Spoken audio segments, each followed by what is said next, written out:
کہ وہ اس کام کو انجام دے۔ جی سب سے پہلے اس نے اپنی قوم بنی اسرائیل کو کہا کہ سکھانے کا کام ان کے سپرد کیا۔ بالکل اس کے بعد اس نے سکھانے کا کام والدین کو کہا بے شک تم کرو۔ اور یسوع مسیح کے آنے کے بعد جب کلیسیا نے جنم لیا تو مسیح نے کلیسیا کی ذمہ داری یہ لگائی کہ وہ بچوں کو خدا کا کلام سکھائیں۔ سسٹر بڑی خوبصورتی کے ساتھ آپ نے ان تینوں باتوں کو ایک جگہ پر کر دیا ہے، مگر میں چاہوں گی میں بھی اور میرے تمام دیکھنے والے ناظرین بھی ان کو اسٹیپ بائی اسٹیپ ہم سیکھیں تفصیل کے ساتھ، تاکہ واقعی ہمیں بھی سمجھ آئے۔ دیکھیں ہم تو اس فیلڈ میں ہیں اس لیے ہمیں سمجھ میں آتا ہے، مگر بہت ساری مائیں، بہت سارے استاد جو ابھی ابھی اس فیلڈ میں آئے ہیں وہ تھوڑے سے کنفیوژن کا شکار ہوتے ہیں اور ان ساری چیزوں کو مکس اپ بھی کر دیتے ہیں۔ بالکل ہاں ایسا ہی ہے بالکل، بالکل کیونکہ ان کو سکھایا نہیں جاتا کہ کس طرح سے ہمیں کون سی بات کو کب بچوں پر اپلائی کرنا ہے۔ تو اب ہمیں ڈیٹیل کے ساتھ، جیسے بھی آپ نے کہا قوم بنی اسرائیل کی بات کی آپ نے، اور آپ نے والدین کی بات کی، پھر آپ نے کلیسیا کی بات کی، یہ تین بہت اہم جز جو ہیں آپ نے بتائے ہیں، ان کو اب میں چاہتی ہوں کہ اب تفصیل کے ساتھ الگ الگ ان کو آپ ڈیفائن کریں۔ اور ٹھیک یہاں ہے۔ پر میں آپ سے بھی معذرت چاہوں گی، ناظرین سے بھی، میرا گلا بہت زیادہ خراب ہے تو پلیز مائنڈ نہ کیجیے گا۔ آئیے ہم اس کو تفصیل سے دیکھتے ہیں ایک ایک بات کو۔ سب سے پہلے ہم دیکھتے ہیں بنی اسرائیل کے جی بارے میں۔ استثنا کی کتاب اس کا 31واں باب اور اس کی 11-12 آیت کو ہم پڑھیں گے۔ یہاں پر خداوند نے، اگر 9ویں آیت سے ہم تھوڑا اس کو پڑھیں نا تو اور واضح ہو جاتا ہے۔ اور موسیٰ نے اس شریعت کو لکھ کر اسے کاہنوں کے جو بنی لاوی اور خداوند کے عہد کے صندوق کو اٹھانے والے تھے اور اسرائیل کے سب بزرگوں کو سپرد کیا۔ اب دیکھیں صحیح، جو خداوند نے موسیٰ کو شریعت دی، موسیٰ نے جب وہ شریعت لکھی سب کی تو اس نے لاویوں کو اور کاہنوں کو وہ سپرد کر دی۔ بالکل کس بات کے لیے سپرد کی آگے ہم پڑھیں گے۔ یہاں پہ لکھا ہے جب سب اسرائیلی، 11ویں آیت، جب سب اسرائیلی خداوند تیرے خدا کے حضور اس جگہ آ کر حاضر ہوں جسے وہ چنے گا تو اس شریعت کو پڑھ کر سب اسرائیلیوں کو سنانا۔ اب دیکھیں اس میں بھی دو باتیں۔ ایک، خدا نے جو جگہ مقرر کی، تو جگہ جو خدا نے مقرر کی تھی وہ ہیکل تھی۔ ہیکل میں حکم تھا کہ تمام بنی اسرائیلی کیا ہوں؟ جمع ہوں۔ صحیح، تو جب بنی اسرائیلی وہاں جمع ہوتے تھے تو پھر وہاں پر کیا سنایا جاتا تھا؟ خدا کا کلام پڑھ کے سنایا جاتا تھا۔ اچھا لکھا ہے جمع ہو جسے وہ تو اس شریعت کو پڑھ کر سب اسرائیلیوں کو سنانا۔ سنانا جو ہے یہ کنٹینیوس ٹینس ہے نا، جی تو اس کا بالکل، مطلب یہ کرتے ہی رہنا کرتے ہے ہی یہ رہنا کام۔ ہے۔ جی ہاں۔ اچھا اب کس کس کے سامنے کرنا ہے، کون کون اس میں شامل ہوں گے؟ جی لکھا ہے تو سب لوگوں کو، یعنی مردوں، عورتوں اور بچوں اور اپنی بستیوں کے مسافروں کو جمع کرنا تاکہ وہ سنیں اور سیکھیں۔ اب دیکھیے مسافروں کو بھی نہیں چھوڑا۔ ہاں خدا نے کہا کہ مرد بالکل بھی آ جائیں۔ ہم اکثر کہتے ہیں ہمارے گھر مہمان آ گئے، جی لیکن بالکل، چرچ نہیں چرچ جانا، نہیں جانا، چرچ نہیں جانا۔ بالکل ایسے اور ہی، ہم اگر کوئی پوچھے بھی تو کہیں گے جی مہمان آ مہمان گئے آئے تو ہوئے اس تھے، لیے ہے یہ نا؟ نہیں سوچتے کہ مہمان کو بھی لے جائیں تاکہ وہ بھی سیکھ لیں، جس طرح بالکل خدا کا کلام ابھی کہہ رہا ہے۔ بالکل جانا کس کس نے، اور ایک اور اس میں شامل ہے، ٹھیک ہے، اور ان لڑکوں کو جن کو کچھ معلوم نہیں ہے وہ بھی سنیں۔ یعنی ہم اپنے ماما بیبی جو ہے، جو ماں کی گود میں بچہ ہے، شیر خوار خدا بچے، بالکل، اور ہم نے پہلے آیت پڑھی جی جی متی کی انجیل میں کہ شیر خوار بچوں کے وسیلے سے بھی وہ اپنی حمد کو کامل کرتا ہے، بے شک، اس لیے کہ اس نے بنی اسرائیل کو حکم ہی یہ دیا۔ اور پھر وہاں جمع ہو کر، یعنی مرد، عورتیں، بچے، بوڑھے، جوان، بزرگ، ایون وہ بچے جن کو کچھ معلوم نہیں، نہ سمجھ بچے، وہ بھی آئیں اور وہ کیا کریں؟ سنیں۔ لکھا تاکہ وہ سنیں اور سیکھیں۔ صرف سننا نہیں ہے بلکہ خدا کا کلام چاہتا عمل بھی ہے کرنا، کہ میں اور آپ سیکھیں۔ تو کیا سیکھیں؟ وہ آگے لکھا ہے خداوند تمہارے خدا کا خوف مانے اور شریعت کی سب باتوں پر احتیاط رکھ کے عمل عمل کریں، کرے۔ یہ خدا چاہتا ہے، کیونکہ کلام مقدس میں لکھا ہے نہ محض سننے والے بلکہ عمل کرنے والے بن۔ بے شک، تو بنی اسرائیل کو اس بات کے لیے کہا گیا تھا کہ تو اس کے بعد کیا کرنا؟ عمل کرنا۔ اور بنی اسرائیل کا جو کیا کہنا ہے سر ہے، سربراہ ہے، وہ ابراہیم ہے۔ تو ہم دیکھتے ہیں ابراہیم کے بارے میں خدا نے جی کیا کیا ہے۔ ذرا آپ شاہانہ نکالیں میرے ساتھ متی یہ پیدائش کی کتاب، جی اس کا 18واں باب، اور اگر آپ ہم سب کے لیے پڑھیں تو میں خوش ہوں گی اس بات سے۔ جی جی ضرور۔ خداوند کی کلام میں یوں لکھا ہے، ابراہیم سے تو یقیناً ایک بڑی اور زبردست قوم پیدا ہوگی اور زمین کی سب قومیں اس کے وسیلہ سے برکت پائیں گی، کیونکہ میں جانتا ہوں کہ وہ اپنے بیٹوں اور گھرانے کو جو اس کے پیچھے رہ جائیں گے وصیت کرے گا کہ وہ خداوند کی راہ میں قائم رہ کر عدل اور انصاف کریں۔ آمین۔ دیکھیے یہاں پر دو باتیں اہم ہیں، ایک لکھا ہے ابراہیم سے ایک زبردست قوم بناؤں گا، تو یہ زبردست قوم کون تھی؟ بنی اسرائیل قوم، بے شک، جن کو خدا نے حکم دیا کہ سب جمع اور سنیں اور سیکھیں، اور پھر کہا میں جانتا ہوں کہ وہ کیا کرے گا، وصیت۔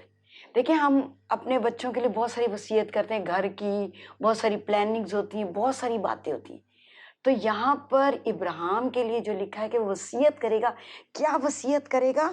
کہ خدا کی راہ پر قائم رہیں اور عدل و انصاف کریں۔ یہ خدا چاہتا ہے، کیونکہ ہمارا باپ بھی عادل خدا ہے، بے شک، وہ انصاف کرتا ہے، اور وہ چاہتا ہے کہ اس کے لوگ بھی کیا رہیں، خدا کی راہ پر قائم رہیں۔ خداوند ہمیشہ چاہتا ہے کہ ہم ادھر ادھر بھٹکتے نہ پھریں، ہم ادھر ادھر نہ جائیں، ہم اس راہ پر جو یسوع مسیح راہ، حق اور زندگی ہے، میں نے اور آپ نے اس راہ پہ چلنا ہے، کیونکہ وہ راہ کہاں جاتی؟ آسمان۔ بے شک، تو مجھے اور آپ کو اور جتنے ہمارے سننے والے ہیں، ہم سب کو اس راہ پر اپنے بچوں کو لے کے جانا ہے، کیونکہ یہی راہ کہاں جاتی ہے؟ آسمان پر۔ بالکل، پھر اسی کو اگر ہم آگے لے کے چلیں تو جشوا جو موسیٰ کے بعد مقرر کیا گیا جی، بنی اسرائیل کو آگے لے جانے کے لیے، وہ بھی جب اس کا بڑی ذمہ داری تھی کہ بنی اسرائیل کو جائیداد بانٹنی ہے، جب یہ سارا کام کر لیا تو پھر وہ بھی کہتا ہے، اور اگر ہم جشوا اس کا 24واں باب اس کی 15ویں آیت اور اس کی 16ویں آیت میں دکھا ہے، تو وہاں کہتا ہے بنی اسرائیل کو آج کے دن تم چن لو، یعنی چننے کا کام خاندان کے سربراہ کو ہے۔ یہ کام جشوا نے اپنے خاندان کے لیے کیا، اس نے کہا کہ میں بھی چنتا ہوں، اور پھر آگے کیا کہتا ہے، اب رہی میرے اور میرے گھرانے کی بات، ہم تو خدا ہی کی عبادت کریں گے، اور پھر وہ لوگوں کو بھی کہتا ہے کہ تم بھی چنو۔ تو میرے پیارے بہن بھائیوں، کتنا ضروری ہے کہ میں اور آپ اس راہ کو چنیں جو خدا نے مقرر کی ہے، اور وہ ہے یسوع مسیح۔ ہمیں وہ راہ چننی ہے، ہم نے بچے پہ نہیں چھوڑنا کہ بچہ کیا کرتا ہے کیا کرے، ہم نے خود چننا ہے اور اپنی انگلی پکڑ کر اس کو اس راہ پر لے کے چلنا ہے۔ بالکل، بہت خوبصورتی کے ساتھ سسٹر آپ نے ڈیٹیل کے ساتھ بتایا۔ اب سیکنڈ اسٹیپ کی طرف چلتے ہیں، جی ہاں، والدین کی طرف۔ جی ہاں، دوسری بات اس نے کہا والدین کو، ہے نا، جیسے ہم نے پچھلی دفعہ ذکر کیا تھا کہ سن اے اسرائیل، خداوند تمہارا خدا ایک ہی خدا ہے، جی، تو اپنے سارے دل، اپنی ساری جان، ساری اپنی عقل سے خداوند اپنے خدا سے محبت رکھ۔ پھر آگے لکھا ہے تو اپنی اولاد کے ذہن نشین کرانا، اس کا ذکر ہم پہلے کر چکے جی ہیں۔ بالکل، تو اولاد کے ذہن نشین کرانے کی ذمہ داری بھی کب سے ہے؟ والدین کی ہے، اور کب سے ہے؟ جب سے وہ ماں اس کو کیا پلاتی؟ دودھ پلاتی۔ ایون میں تو یہ کہوں گی جب ماں بچہ کنسیو کرتی جی ہے، بالکل، میں بھی یہی کہنے والی تھی، ہے نا، تو تربیت کا عمل تب سے تب سے شروع ہو شروع۔ جاتا ہے، تب سے۔ اور لکھا ہے کہ اپنے خود بھی ذہن نشین کرنا اور اپنی اولاد کے بھی ذہن نشین کرنا، اٹھتے بیٹھتے چلتے پھرتے ان کو اپنی اس راہ کی کیا دینا؟ تعلیم دینا۔ اب دیکھیں سیکھنے کا عمل جو آپ نے ہم سے پوچھا کہ کیا تعلیم دے، سیکھنے کا عمل تو صبح شام دوپہر ہر جگہ، کوئی بھی ایسا وقت نہیں ہے جب نہیں سیکھنا، ہر وقت ماں باپ کی کڑی ذمہ داری ہے کہ وہ بچوں کو سکھائیں۔ اور پھر خداوند یسوع مسیح، خدا نے اسے جشوا سے بھی کہا شریعت کی یہ کتاب تیرے منہ سے نہ ہٹے، ہرگز، بالکل بڑی اسٹرکٹلی کہا ہے، ہے نا؟ ہرگز نہ ہٹے، بلکہ لکھا دن اور رات۔ رات ہاں جی، اسی کا کیا رہے؟ دھیان رہے۔ اور آگے بڑی اچھی بات لکھی ہے، تبھی تجھے ایک بال مندی کی راہ نصیب ہوگی اور تو خوب کامیاب ہوگا۔ کیوں ہمیں اپنے بچوں کو، ہمارے بچے کامیاب نہیں ہو رہے، ناکامی ان کا سامنا کرتی ہے؟ کامیابی کا راستہ تو کلام مقدس میں لکھا ہے کہ شریعت کی کتاب پر احتیاط کر کے عمل کرے، تجھے ایک بال بندی کی راہ نصیب ہوگی، اور وہاں لکھا ہے تو خوب کامیاب ہوگا۔ خوب کامیابی کے لیے کیا کرنے کی ضرورت ہے؟ کلام پر عمل کرنے کی۔ پھر اگر ایک اور میرے ساتھ آپ یہ دیکھیے، یہاں پر افسیوں، آپ شہانہ میرے لیے پڑھیے پلیز. جی. افسیوں 6 باب اور اس کی 4 آیت. 4 آیت. جی. خداوند کی کلام میں یوں لکھا ہے، اور اے اولاد والو، تم اپنے فرزندوں کو غصہ نہ دلاؤ، بلکہ خداوند کی طرف سے تربیت اور نصیحت دے دے کر ان کی پرورش کرو. آمین. پولس رسول واضح طور پہ کہتا ہے اولاد والوں کے لیے. اب اس میں یہ نہیں کہ بیٹے یا بیٹیاں، جتنی بھی ہماری اولاد ہے، کیا کرنا ہے؟ آپ خداوند سے. آپ دیکھیے ایک اور بات ہمارے سامنے آ گئی، لکھا ہے خداوند سے لے کر. اگر ہم تھوڑا پرانے عہد نامے میں جائیں تو سمسون کے والدین کو، منوہا کو، جب اس کی بیوی بھانج تھی، اس کے اولاد نہیں ہوتی تھی، اس کے پاس فرشتہ آیا اور فرشتے نے کہا کہ تو جو بھانج ہے تیری اولاد ہوگی، تو ایسا کرنا کوئی نشے والی چیز نہ استعمال کرنا اور اس بچے کے سر پہ اس طرح بھی نہ پھروانا، کیونکہ وہ ماں کے پیٹ سے ہی خدا کا نذیر ہوگا. اب اس عورت نے کیا کیا؟ یہ چلی گئی اپنے شوہر کے پاس گئی اور شوہر کو کہنے لگی کہ میرے پاس فرشتہ آیا تھا اور فرشتے نے مجھے کہا، مجھ سے ایسے ایسے باتیں کی ہیں. اب دیکھیے ان دونوں والدین پر، بچہ ان کے پاس نہیں تھا. جب یہ خبر ان کو ملتی ہے ہمارے بچہ ہوگا، دونوں نے مل کر لکھا ہے کہ خدا سے کہا وہ پھر آئے، وہ پھر آئے اور ہمیں سکھائے. تو یہ جو افسیوں میں پولس رسول کہہ رہا ہے کہ خدا سے کیا خدا سے لے کر ہمیں اپنے بچوں کی تربیت کیا لکھ رہی جی. لکھا ہے خدا کی طرف سے. بالکل. تو منوہا نے اور اس کی بیوی نے کہا جو بچہ پیدا ہونے والا ہے اس کا کیا طور اور طریقہ ہوگا، وہ شخص آئے اور ہمیں سکھائے.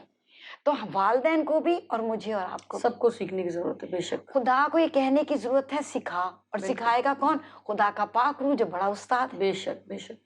وہ ہمیں سکھائے گا کہ کون سی راہ ہے، کس راہ پہ جانا ہے، کیا نصیحت کرنی ہے، کس وقت کون سی بات کو استعمال کرنا ہے، کس وقت کس طریقے سے ہم نے بچے کو مطلب اس کی راہ کو درست کرنا ہے، کیسے لے کے جانا ہے. لکھا ہے راہ خداوند کی طرف سے تربیت اور نصیحت. نصیحت ہوتی ہے زبان سے، بے شک. اور تربیت ہوتی ہے اس کے ایکشن کو درست کرنا، ہے نا، کہ جب وہ کوئی غلط حرکت کر رہا ہے اس میں اس کو روکنا اور اس کی تربیت کرنا. کلام مقدس میں یہ بھی لکھا ہے کہ اپنے بیٹے کی تربیت کر، چھڑی کو اس سے باز نہ رکھ، وہ مرے گا نہیں بلکہ تو اس کو صحیح راہ پہ لے کے آئے گا. تو آپ دیکھیے خدا کا کلام کہتا ہے کہ اپنے بچے کی تربیت کے لیے تو چھڑی بھی استعمال کر. اور آج کل یہ قانون ہے کہ بھئی آپ بچے کو کچھ کہہ ہی نہیں کہہ سکتے. دوسرا پھر وہ مائیں آگے آ جاتی ہیں. اگر والد اگر سختی کرتے ہیں تو مائیں آ جاتی ہیں، جس کی وجہ سے جو ہے وہ بچے کو شے ملتی ہے کہ ماں سامنے آ گئی ہے تو بس وہ بچے کو جو ہے نا وہ. اس میں شاہانہ پتہ کیا ہوتا ہے؟ اس میں بچے کو امتیاز نہیں رہتا. جب باپ کسی بات سے منع کر رہا ہے تو ماں جو ہے وہ سیف سائڈ اس کو آگے کر دیتی، تو پھر اس کو پتہ نہیں چلتا، وہ سمجھتا ہے کہ شاید یہ صحیح ہے. صحیح ہے، اور باپ نے تو ایسے ہی مجھے کچھ کہہ دیا. جب ماں کچھ کہتی ہے تو باپ ہمدردی کرتا ہے، تو بچے کو امتیاز نہیں رہتا. صحیح بات. ہونا یہ چاہیے کہ جب تربیت کی جا رہی ہے، اور تربیت دونوں کو کرنی ہے، بے شک. باپ کو بھی اور ماں کو بھی. ایسے ہی.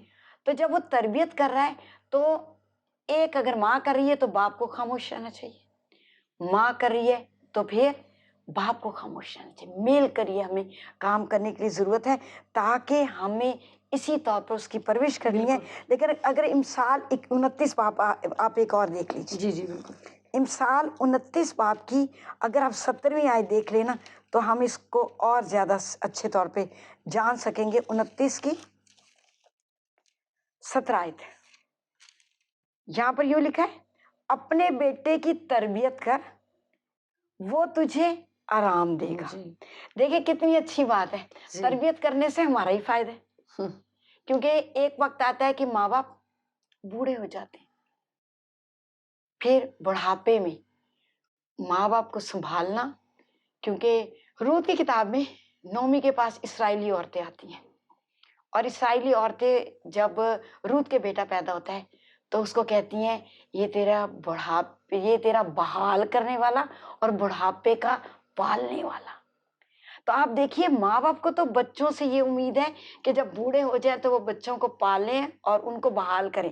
مگر وہی یہ نا سسٹر، یہاں پہ تربیت کی بات آ جاتی ہے. اگر تربیت اس طور پر کی جائے گی تب آپ بڑھاپے میں جو ہے نا یہ خوش آئین لمحے جو ہے نا وہ انجوائے کر سکتے بے ہیں. شک بے شک. اور اسی آیت کو ہم پڑھیں، تربیت کر تجھے کیا دے گا؟ آرام دے گا. آرام دے اور لکھا ہے تیری جان شادمان ہوگی. بے شک.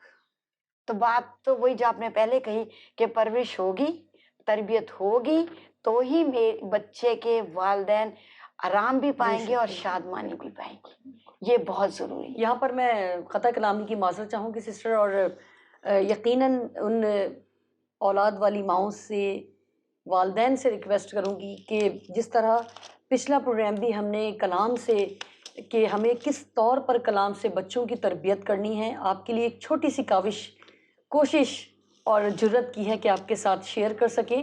امید تو یہی ہے کہ جو والدین کنفیوز ہیں، جنہیں نہیں پتہ کہ کس طور پر بچے کو خدا کے کلام کی طرف لانا ہے، اس پروگرام کے وسیلہ سے یقیناً بہت ساری ماؤں نے کچھ نہ کچھ ضرور سیکھا ہوگا. اور آج بھی جو کچھ بھی ہم کوشش کر پائے آپ کے ساتھ شیئر کرنے کی ہے. مگر میں یہی کہنا چاہوں گی کہ خدا را کلام کو اپنی زندگی میں اولین درجہ دیں.